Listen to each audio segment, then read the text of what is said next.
Selamat pagi, selamat hari Minggu, Bapak Ibu sidang jemaat yang saya hormati. Sebelum kita merenungkan firman Tuhan, membaca isi hati Tuhan lebih jauh, saya mengajak kita untuk menundukkan kepala. Kita bersatu di dalam doa.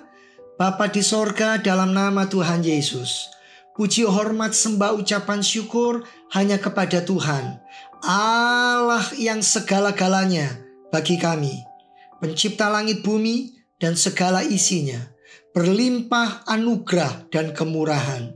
Terima kasih buat penyertaan, penyediaan, perlindungan, pemeliharaan Tuhan yang sempurna bagi umatnya, bagi kami semua, pribadi lepas pribadi. Terpujilah Tuhan pada ibadah pagi hari ini, di minggu yang penuh berkat ini. Hati kami melimpah dengan ucapan syukur, dan kami menyerahkan Tuhan dipermuliakan lewat firman yang kami dengar, lewat sikap dalam kami beribadah, lewat segala sesuatu yang kami hendak lakukan dan kerjakan bagi hormat dan kemuliaan Tuhan. Terima kasih, terpujilah Tuhan dalam nama Yesus. Amin. Bapak Ibu sidang jemaat yang saya hormati, pagi ini kita masih beribadah secara online, dan saya mendengar beberapa gereja juga beribadah secara online, sehingga mereka bersama-sama bersepakat untuk mengalihkan ibadah yang tadinya sudah di dalam gedung kembali menjadi ibadah online. Terpujilah Tuhan, biarlah kita mengalir di dalam pemeliharaan dan penyertaan Tuhan. Pagi ini saya hendak mengajak sidang jemaat Bapak Ibu untuk membaca di dalam kitab Keluaran pasal 34, ayatnya ayat yang ke-5 sampai ayat yang ke-9.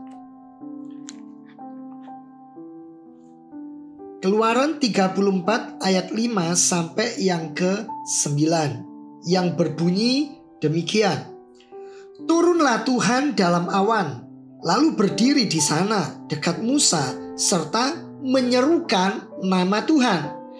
Berjalanlah Tuhan lewat dari depannya dan berseru, Tuhan, Tuhan, Allah penyayang dan pengasih, panjang sabar, berlimpah kasihnya dan setianya, yang meneguhkan kasih setianya kepada beribu-ribu orang, yang mengampuni kesalahan, pelanggaran, dan dosa, tetapi tidaklah sekali-kali membebaskan orang yang bersalah dari hukuman, yang membalaskan kesalahan bapa kepada anak-anaknya dan cucunya kepada keturunan yang ketiga dan keempat.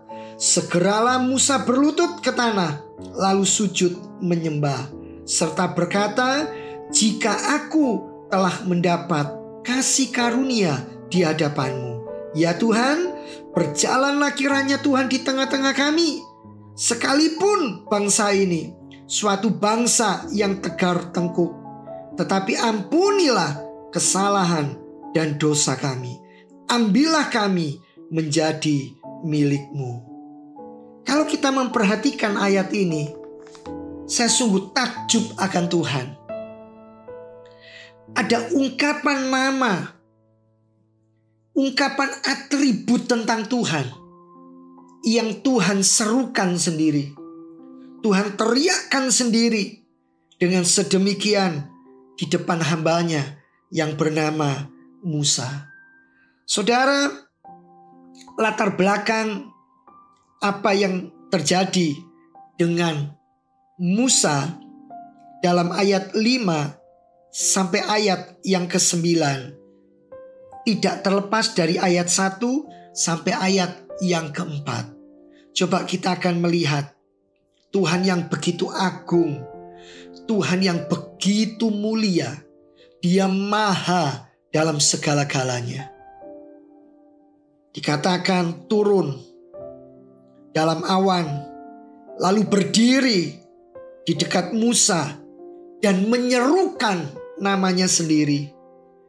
Disebutkan Tuhan berjalan, lalu Tuhan berseru, Tuhan, Tuhan, Allah yang penyayang, Allah yang pengasih, Allah yang panjang sabar, berlimpah kasih-Nya dan setianya.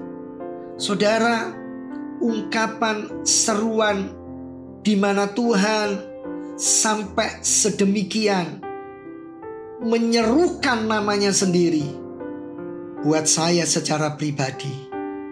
Lewat ayat ini ketika Bapak Ibu membaca dan mendengar saya membacakannya, apa yang ada di dalam benak pikiran kita? Apa yang ada di dalam perasaan kita? Allah yang begitu maha dalam segala-galanya meneriakkan bahwa Dia adalah pribadi yang sungguh-sungguh penuh dengan kasih sayang, yang sungguh-sungguh mengasihi, yang sungguh-sungguh sabar, panjang sabar, mau menunggu, dan berkelimpahan di dalam kasih-Nya dan di dalam setia-Nya. Saudara,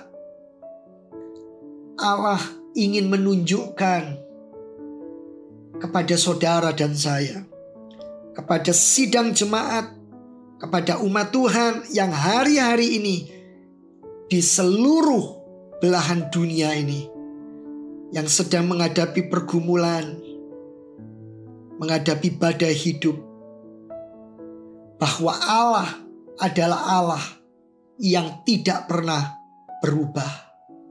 Dia adalah Allah pada masa lalu, Dia adalah Allah pada masa kini, masa sekarang. Dia juga adalah Allah pada masa yang akan datang.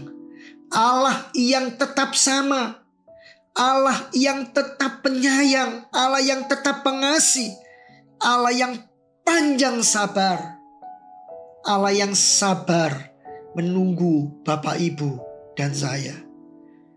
Sungguh kasih-Nya dan kesetiaannya tidak terkatakan, berlimpah-limpah. Saudara, di balik seruan nama Tuhan ini ada makna yang tersembunyi. Kita akan melihat makna yang pertama. Saya percaya kalau kita telusuri, kita gumuli, ada banyak makna yang bisa diungkapkan di balik seruan Tuhan menunjukkan siapakah Dia kepada Musa dan umat Tuhan sampai hari ini. Kita lihat hal yang pertama lewat ungkapan di mana Tuhan menyerukan namanya ini. Tuhan adalah Tuhan yang tetap sampai hari ini menerima Bapak, Ibu, dan saya. Pada saat kita gagal, pada saat kita berdosa, kita mau berbalik, Tuhan memberikan kesempatan. Tuhan menerima saya, Tuhan menerima Bapak, Ibu.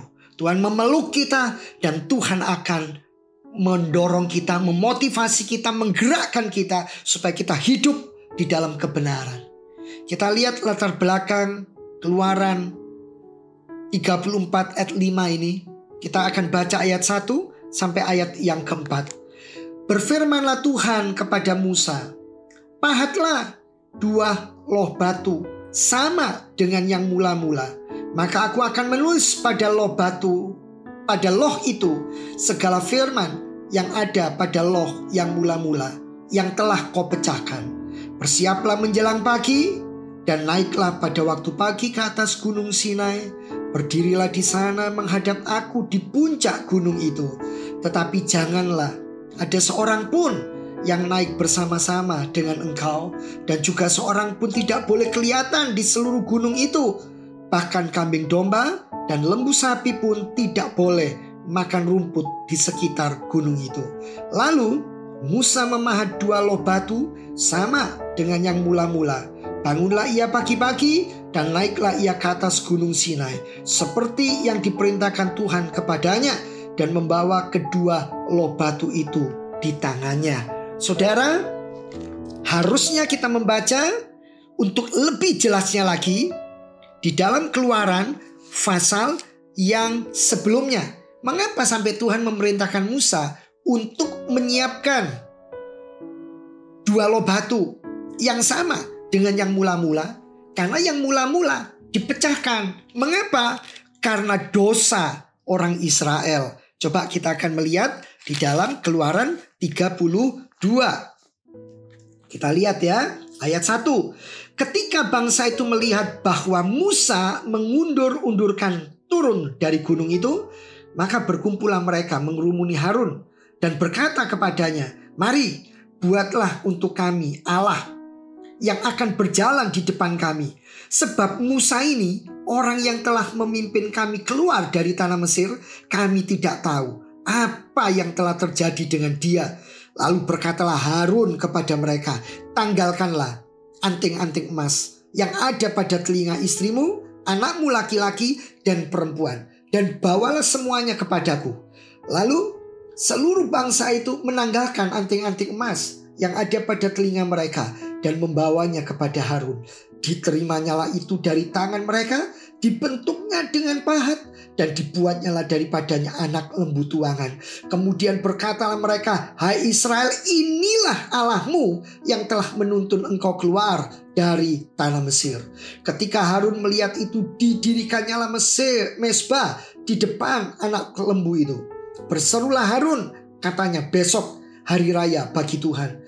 Dan keesokan harinya pagi-pagi, maka mereka mempersembahkan korban bakaran dan korban keselamatan. Sesudah itu duduklah bangsa itu untuk makan, untuk minum.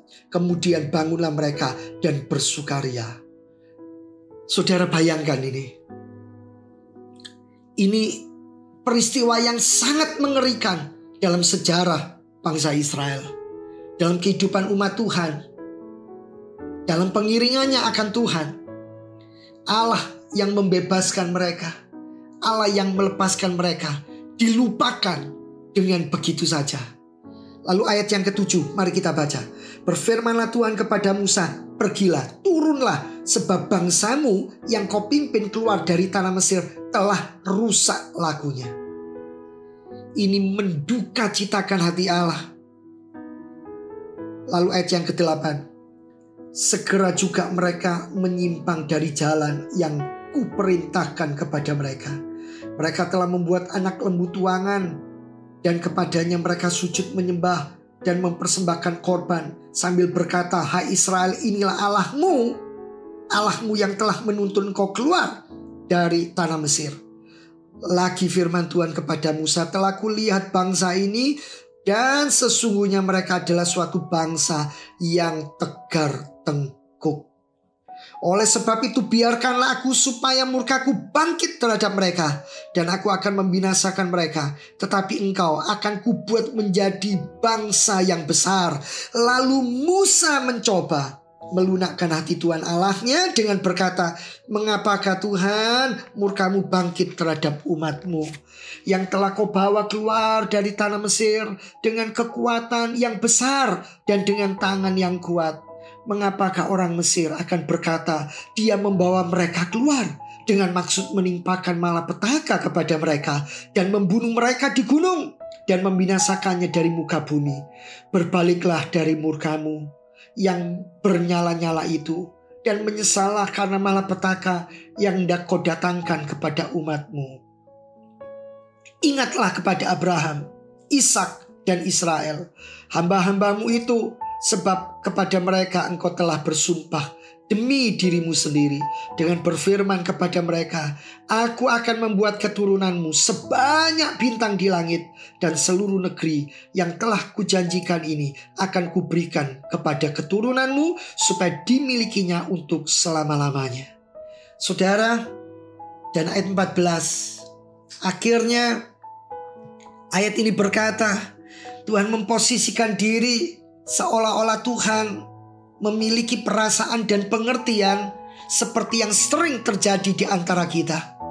Lalu Tuhan mengambil Seolah-olah bagaimana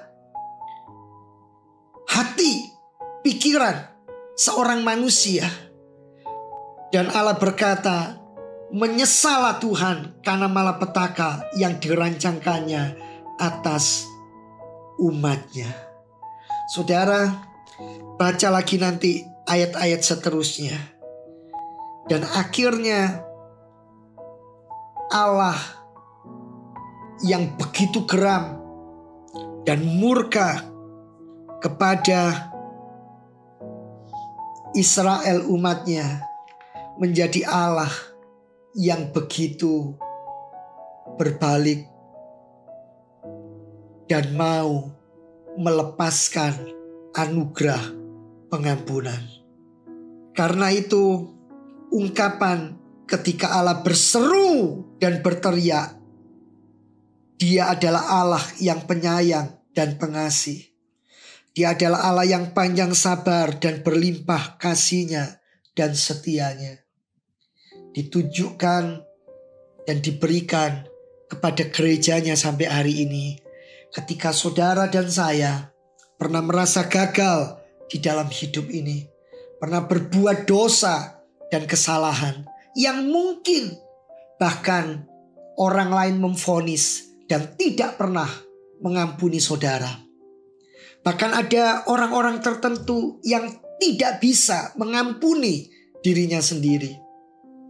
Dan mungkin keluarga, orang-orang dekat kita, kolega kita, sahabat kita, mereka berpikir tidak akan mungkin kita hidup kembali dalam kebenaran dan pertobatan. Tapi lihat saudara, bagaimana dengan Allah. Allah dengan menyerukan bahwa Dia Allah yang penyayang, Dia Allah yang pengasih, Dia panjang sabar, Dia berlimpah kasih dan setianya. Maka Allah berjanji untuk mengampuni dan untuk sungguh-sungguh membawa umatnya kembali ke dalam jalan Tuhan yang benar. Saudara, kalau kita melanjutkan membaca di dalam seluruh pasal 32, 33, 34, kita sungguh-sungguh takjub akan Tuhan. Bahwa Tuhan yang berjalan di depan Musa, Tuhan yang datang dari sorga dan menemui Musa, lalu menunjukkan dan menyerukan namanya. Lewat nama yang diserukannya, Tuhan hendak menunjukkan kepada saudara dan saya, Tuhan hendak berbicara kepadamu dan kepadaku, bahwa selama kita mau hidup berbalik kepada Tuhan, kita mau bertobat dan meninggalkan masa lalu, berjalan dalam kebenaran Allah, maka Tuhan tidak akan menghukum kita. Saudara, sekalipun dalam ayat 7 dikatakan Tuhan sekali-kali tidak membebaskan orang yang bersalah dari hukuman, dan Tuhan akan tetap membalaskan apa yang harusnya kita terima sebagai penghukuman dan penghakiman. Tetapi Tuhan memberikan sebuah kekuatan, sebuah pertolongan, dan ditanggungnya semua itu di atas kayu salib. Dampak akibat yang tetap kita alami dan kita terima tidak sebanding dengan apa yang harusnya kita alami dan kita terima. Dan kita tahu di dalam belas kasihan dan kemurahannya, Tuhan meneguhkan perjanjiannya ini kepada beribu-ribu orang. Kepada beribu-ribu orang. Dan ini bukan cuma berbicara tentang jumlah yang bisa dihitung. Mengapa saya berkata seperti ini? Sebab di dalam Ulangan pasal yang ke-7 ayat yang ke-9. Mari kita lihat sebentar. Ulangan pasal 7 Bapak Ibu, ayatnya yang ke-9 dikatakan, sebab itu haruslah kau ketahui bahwa Tuhan Allahmu dialah Allah yang setia, yang memegang perjanjian dan kasih setianya terhadap orang yang kasih kepadanya dan berpegang pada perintahnya sampai kepada beribu-ribu keturunan. Saya senang istilah kepada beribu-ribu keturunan, kepada beribu-ribu generasi, kepada beribu-ribu angkatan. Ini tidak terhitung. Bapak Ibu, kalau kita membaca dalam Keluaran 34 ayat yang ke-7 disebutkan yang meneguhkan kasih setianya kepada beribu-ribu orang, yang mengampuni kesalahan, pelanggaran dan dosa. Seolah-olah hanya kepada sekian ribu orang. Secara kuantitas terhitung, mudah dihitung. Tapi kalau berbicara beribu-ribu keturunan, beribu-ribu angkatan, beribu-ribu generasi, itu tidak terhitung. Hitungan yang sangat banyak dan sangat besar. Dan Allah telah menjanjikan itu. Jadi pagi hari ini dalam ibadah ini saya hendak mengingatkan Bapak Ibu. Kalau Bapak Ibu sudah merasa gagal, Bapak Ibu sudah merasa hidupnya begitu tidak ada artinya di hadapan Allah, Bapak Ibu merasa tidak ada seorang pun yang mau peduli dan memandang kepada Bapak Ibu, lihatlah ayat ini. Kepada Israel yang begitu rusak, Israel yang begitu bejat, Israel yang sudah membelakangi Tuhan, meninggalkan Tuhan, menduka citakan hati Tuhan. Tuhan memberikan kesempatan. Tuhan berkata lewat nama yang diperkenalkan dan diserukannya, supaya Israel kembali kepada Tuhan. Tuhan memberi kesempatan. Tuhan memberikan jalan supaya mereka berbalik kepada Tuhan. Saudara, mari kita introspeksi hidup kita. Kita periksa diri kita. Apa yang kita belum lakukan dan kerjakan untuk Tuhan? Dan apa yang kita sudah lakukan dan kerjakan untuk Tuhan yang justru menyebabkan Tuhan diduka citakan? Mari kita cepat bertobat. Seperti ayat yang ke-8. Begitu Musa mendengar firman perjanjian ini, nama Tuhan yang begitu agung dan ajaib diserukan, segeralah Musa berlutut ke tanah. Lalu Musa sujud menyembah serta berkata, jika aku telah mendapat kasih karunia di hadapanmu, ya Tuhan, berjalanlah kiranya Tuhan di tengah-tengah kami.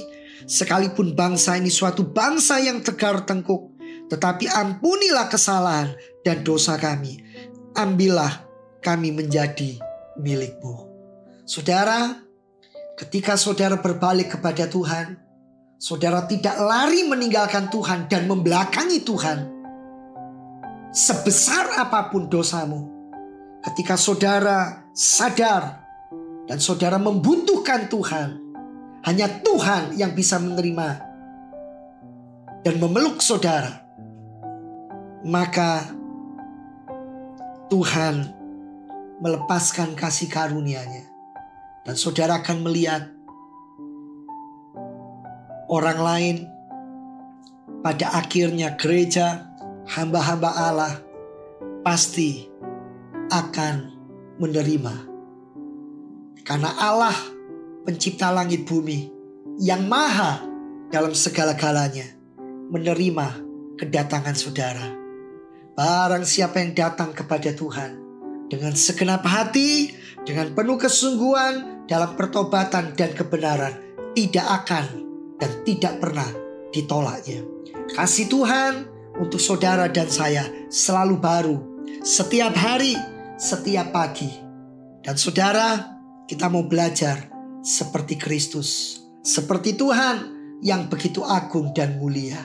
Dengan nama yang diserukan ini, Israel diterima kembali menjadi milik dan kepunyaan Tuhan.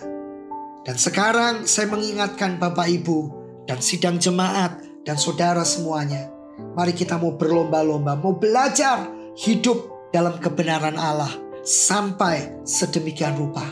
Kalau kemarin kita gagal, minggu lalu kita gagal, bulan lalu kita gagal, tahun lalu kita gagal, Bahkan mungkin 1 jam yang lalu kita gagal. Jangan putus asa. Lihat saudara, apa artinya Tuhan itu Allah penyayang? Apa artinya Tuhan itu Allah yang pengasih? Apa artinya Tuhan itu panjang sabar, berlimpah kasih setianya? Saya membuka kamus Alkitab untuk melihat arti nama Tuhan satu persatu. Dan sesungguhnya tidak ada hal yang buruk, yang jelek di dalam kata-kata ini. Semuanya mengungkapkan dan mewakili bahwa Allah ini sungguh maha baik. Dan semua yang diungkapkan di dalam seruan nama Tuhan ini akan menenangkan dan meneguhkan kita, sehingga kita yakin dan percaya kita bisa diterima kembali oleh Tuhan. Saudara, kurang bagaimana Israel itu? Kalau kita mau membuka di dalam kitab Yesaya, sebentar kita lihat Yesaya Bapak Ibu, pasal yang pertama. Saya mengajak sidang jemaat membuka Yesaya pasal 1 ayat yang kedua sampai ayat yang keempat. Dikatakan demikian. Yesaya pasal 1 ayat 2 sampai 4. Dengarlah hai langit dan perhatikanlah hai bumi, sebab Tuhan berfirman, aku membesarkan anak-anak, aku mengasuhnya, tetapi mereka memberontak terhadap aku. Lembu mengenal pemiliknya, tetapi Israel tidak. Keledai mengenal palungan yang disediakan tuannya, tetapi umatku Israel ini tidak memahaminya. Celakalah bangsa yang berdosa, kaum yang syarat dengan kesalahan, keturunan yang jahat-jahat, anak-anak yang berlaku buruk. Mereka meninggalkan Tuhan, menista yang maha kudus Allah Israel, dan berpaling membelakangi dia. Saudara, seperti ini kondisi dan keberadaan bangsa Israel, umat Tuhan yang dipilih, yang dibentuk dan diberi nama. Tapi berkali-kali dalam kejatuhan, dalam dosa, dalam belenggu kebinasaan, ketika mereka mau kembali dan berbalik kepada Tuhan, Tuhan menerima mereka.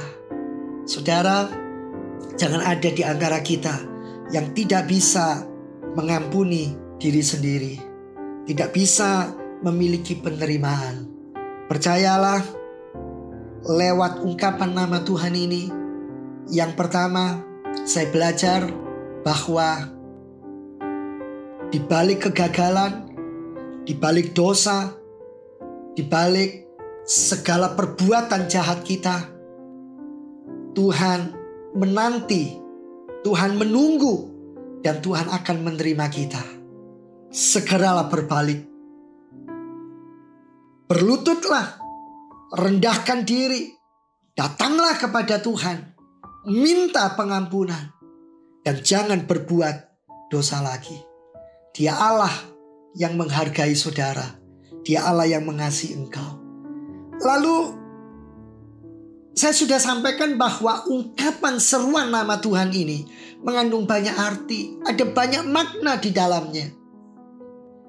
Dan yang kedua yang saya hendak sampaikan di balik ungkapan nama Tuhan ini, ketika Tuhan berseru di depan Musa, Dia adalah Allah yang penyayang, Dia adalah Allah yang pengasih, Dia adalah Allah yang panjang sabar, Dia adalah Allah yang berlimpah kasihnya, Dia adalah Allah yang berlimpah setianya. Saudara, tidak hanya mengingatkan saya bahwa Allah mengampuni setiap umatnya, setiap kita ketika kita berbalik dari dosa dan mau datang kepada Tuhan. Dan Tuhan menerima kita. Bukan hanya itu, tetapi di balik ungkapan nama Tuhan, ayat yang ke-7, dengan indah Musa menuliskan kalimat per kalimat. Saya akan membaca ulang ayat yang ke-7. Keluaran 34, perhatikan Bapak Ibu. Dalam ayat yang ke-7, pada Alkitab yang Bapak Ibu buka, kita akan melihatnya. Yang meneguhkan kasih setianya kepada beribu-ribu orang, yang mengampuni kesalahan, pelanggaran dan dosa, tetapi tidaklah sekali-kali membebaskan orang yang bersalah dari hukuman, yang membalaskan kesalahan bapa kepada anak-anaknya dan cucunya, kepada keturunan yang ketiga dan keempat.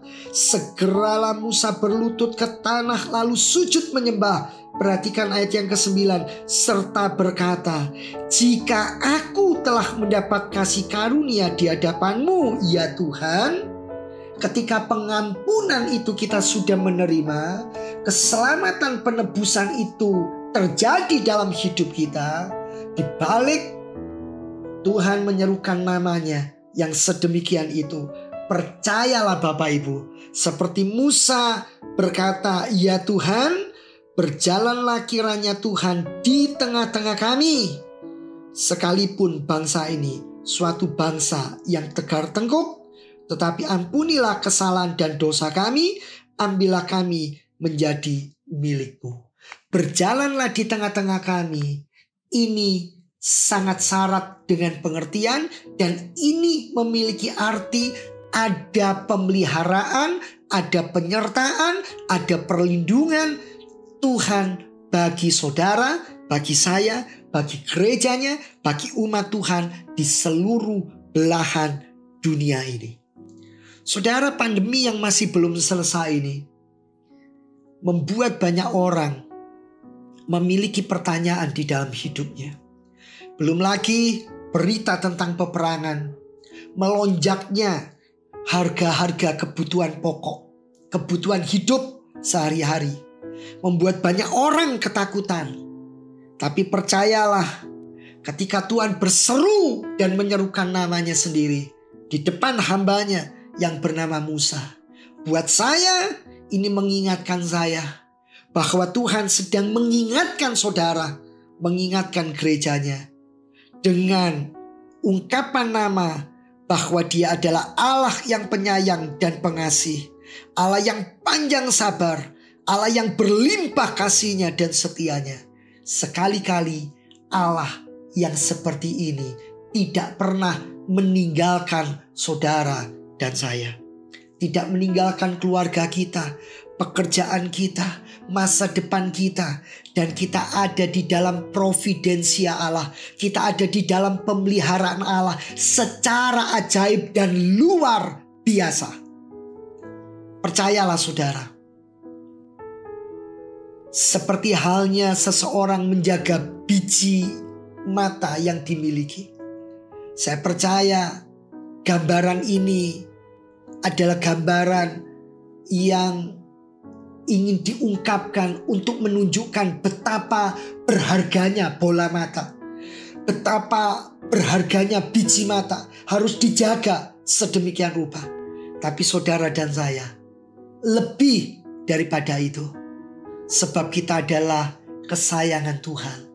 Yang Musa tadi sudah sampaikan, ambillah kami menjadi milik-Mu, milik kesayangan Tuhan yang akan dijaganya, yang akan dirawatnya, yang akan dilindungi sedemikian rupa.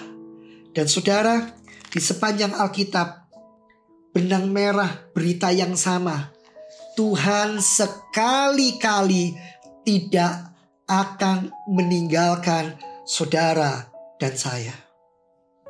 Saudara bisa membaca, saudara bisa melihat, saudara bisa menemukan bagaimana hamba-hamba Allah, bagaimana abdi-abdi Allah, bagaimana nabi-nabi Allah, bagaimana rasul-rasul Allah, bagaimana orang-orang percaya dipelihara oleh Tuhan sedemikian rupa di dalam firman Allah yang kita miliki ini. Di sepanjang sejarah Alkitab.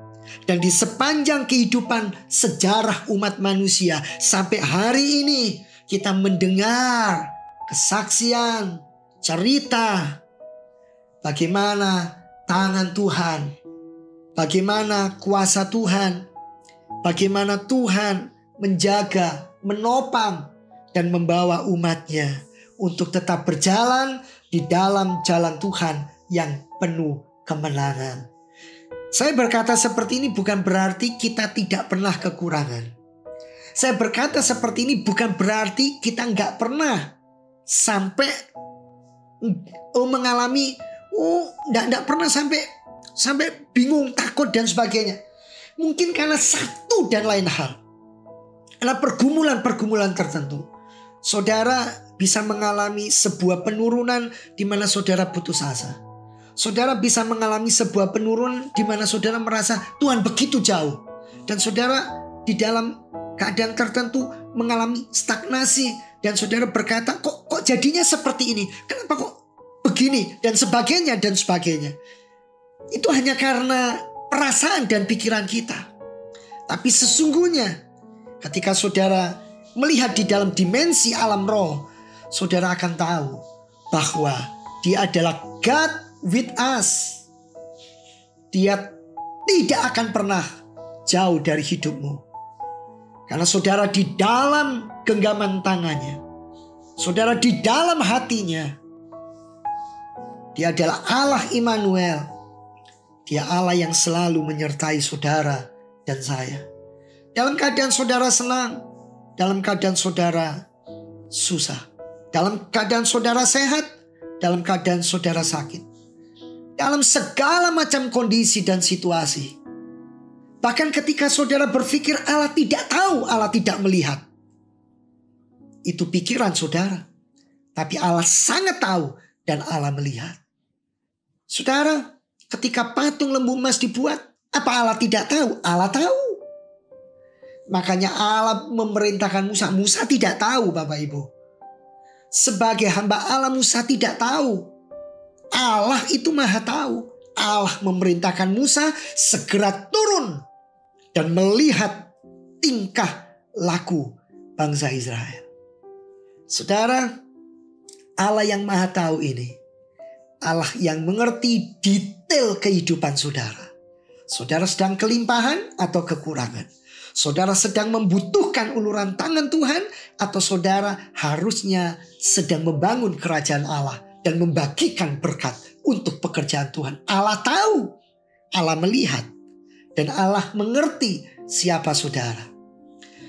Lewat ungkapan nama Tuhan ini, yang kedua ini, saya hendak mengingatkan Bapak, Ibu, dan saya. Jangan pernah merasa sendirian. Dan jangan pernah merasa Tuhan begitu jauh. Sebab Tuhan yang penyayang dan pengasih, panjang sabar, berlimpah kasih setia, berlimpah kasihnya, berlimpah setianya adalah Allah yang sanggup, mampu, dan bisa mencukupi dan memelihara seluruh keberadaan kita. Saudara, karena itu ungkapan nama Tuhan ini mengingatkan saya kepada apa yang diucapkan oleh Rasul Paulus.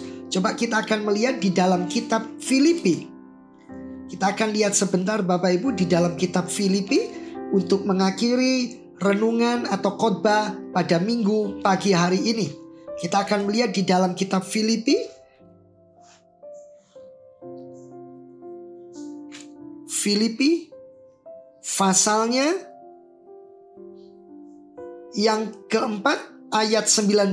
Filipi pasal 4 ayat 19. Allahku, Allah seperti yang disebutkan tadi di dalam Keluaran 34 ayat 6 dan 7 adalah Allah yang akan memenuhi segala keperluanku, segala keperluanmu, segala keperluan dan kebutuhan gerejanya menurut kekayaan dan kemuliaannya dalam Kristus Yesus. Saudara bisa bayangkan kekayaan, kemuliaan Tuhan seperti apa? Orang menyebut nama salah seorang konglomerat saja di Indonesia atau di dunia. Ketika nama itu disebutkan, maka pemikiran seseorang akan mencapai sebuah pemikiran, orang ini adalah orang yang sangat kaya raya, berlimpah-limpah hartanya.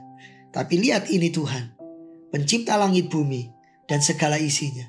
Yang Alkitab berkata, emas dan perak aku yang punya. Seisi dunia, seluruh dunia aku yang punya, aku yang membentuknya. Dia Allah yang penyayang dan pengasih, panjang sabar, berlimpah kasihnya dan setianya. Allahku, Allah yang seperti menyebutkan dirinya sendiri dan mengungkapkan siapakah dia. Dan Allah yang dikenal Paulus di dalam Filipi 4 ayat 19 tadi. Dalam kekayaan dan kemuliaannya. Allah yang dikenal oleh Musa. Allah yang harusnya saudara dan saya kenal. Dalam kekayaan dan kemuliaannya. Tidakkah dia sanggup memelihara engkau? Tidakkah dia sanggup untuk menjaga dan menopang hidup kita di tengah-tengah masa yang seperti sekarang ini? Saya percaya apa yang saya sampaikan akan menjadi berkat bagi Bapak, Ibu, dan saudara semuanya. Mari kita tundukkan kepala dan kita berdoa kepada Tuhan. Bapa di sorga, terima kasih buat firman-Mu. Kami diingatkan, kami mohon pengampunan dan belas kasihan Tuhan, supaya kami hidup dalam kebenaran Allah dan Tuhan dipermuliakan lewat hidup kami. Pada ibadah pagi hari ini kami juga mendoakan bangsa dan negara kami, Bapak Presiden dan Wakilnya, juga semua menteri, gubernur, wali kota, diberkati dalam nama Tuhan Yesus. TNI dan Polri diberkati dalam nama Tuhan Yesus Kristus. Juga seluruh jemaat, kami semua masing-masing diberikan imunitas ilahi, kesehatan ilahi, sampai kami boleh diizinkan bertemu di dalam ibadah di gedung. Kami mengucap syukur, kami berterima kasih karena Tuhan tidak pernah meninggalkan dan membiarkan kami. Biarlah kasih karunia dan berkat Allah Bapa, cinta kasih kemurahan Tuhan Yesus Kristus di dalam persekutuan Allah Roh Kudus akan menyertai dan memimpin kehidupan Bapak, Ibu, dan saudara semuanya, sekarang bahkan sampai selama-lamanya. Terpujilah Tuhan. Amin. Puji Tuhan, selamat hari Minggu. Soli Deo Gloria.